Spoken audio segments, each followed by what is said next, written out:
நேற்று ஒரு வேலையை பார்த்து விட்டான். அன்வான்ட் டச்சஸ்ன்றது எனக்கு ஃபீல் ஆகுது, எனக்கு அது தெரியுது. உன்னுடைய ஊறுகாய்க்கெல்லாம் நீ என்னை பயன்படுத்திக்காத, கொஞ்சம் ஒரு பவுண்டரி. ஹாய் ஹலோ எல்லாருக்கும் வணக்கம் and welcome back to our channel. இந்த ப்ரமோவை பார்த்த உடனே, அதாவது ரெண்டாவது ப்ரமோவை பார்த்த உடனே என்ன பார்வதி இவ்வளோ கேவலமாக இறங்கிட்டாங்க அப்படின்ற மாதிரி தான் எனக்கு தோணுச்சு. பாவம் கமருதீன் கூடவே இருந்தார், அவர் மேலே இவ்வளோ பெரிய ஒரு பழியை போட்டுட்டாங்க. அதாவது பார்வதி நேற்று நைட்லேருந்தே திவாகர் கூட பேசிக்கிட்டு இருக்காங்க.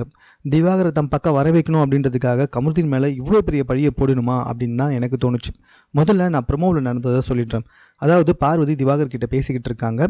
ஆனால் கமருதீன் வந்துட்டு நேற்று ஒரு வேலையை பார்த்துட்டான். அதாவது இந்த 2 பேரை லவ் பண்ணுற விஷயம் இருக்குது பார்த்தீங்களா, அந்த மாதிரி வந்துட்டு எடுத்துன்னு வர பார்த்தான். அது மட்டும் இல்லை, பல டைம் வந்துட்டு அவன் என்னை தொடுறது வந்துட்டு எனக்கு தப்பாக ஃபீல் ஆச்சு, நான் அதை ஃபீல் பண்ணேன் அப்படின்ற மாதிரி சொல்கிறாங்க. இதை கேட்டவுடனே எனக்கு ரொம்ப கடுப்பாயிடுச்சு. பிகாஸ் ஆஃப் கமருதீன் கூட இவங்க எவ்வளோ அசிங்கமாலாம் பேசியிருக்காங்கன்னு நம்ம பார்த்தோம். இவங்களே வாண்டடாக வந்துட்டு கமருதீன் மேலே சாஞ்சி படுத்ததெல்லாம் நம்ம பார்த்தோம்.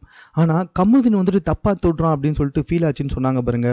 பா, இவங்கெல்லாம் ஒரு பொம்பளையா அப்படின்ற மாதிரி எனக்கு கேட்குற அளவுக்கு ஆகிடுச்சு. அது பத்தாதுன்னு, அண்ணன் என் பவுண்ட்ரி எனக்கு தெரியும், நான் ஃப்ரெண்டாக இருக்கியா ஃப்ரெண்டாருன்னு மட்டும்தான் சொல்லி வச்சுருக்கேன், மற்றபடி நான் உன்னை எப்படி டேட் பண்ணுன்றதெல்லாம் எனக்கு தெரியும்ண்ணே அப்படின்ற மாதிரி வந்து சொல்கிறாங்க. கூடவே இருந்தாப்புல இருந்தாலும் இவங்களுக்காக வாண்டடாக போய் ஏகப்பட்ட ஃபைட்லாம் பண்ணார்.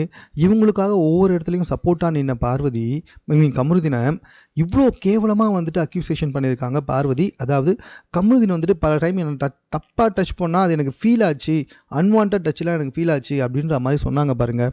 இப்போவும் பார்வதிக்கு சப்போர்ட் பண்ணிட்டு நிறைய பேர் வருவாங்க, எனக்கு நல்லாவே வந்துட்டு தெரியும். பட் அது எனக்கு ப்ராப்ளமே கிடையாது. ஆனால் கூடவே இந்த கமருதீனை பற்றி தர்பீஸ் கிட்ட இவ்வளோ அசிங்கமாக பேசுவாங்க அப்படின்னு சொல்லிட்டு நான் எதிர்பார்க்கவே இல்லை.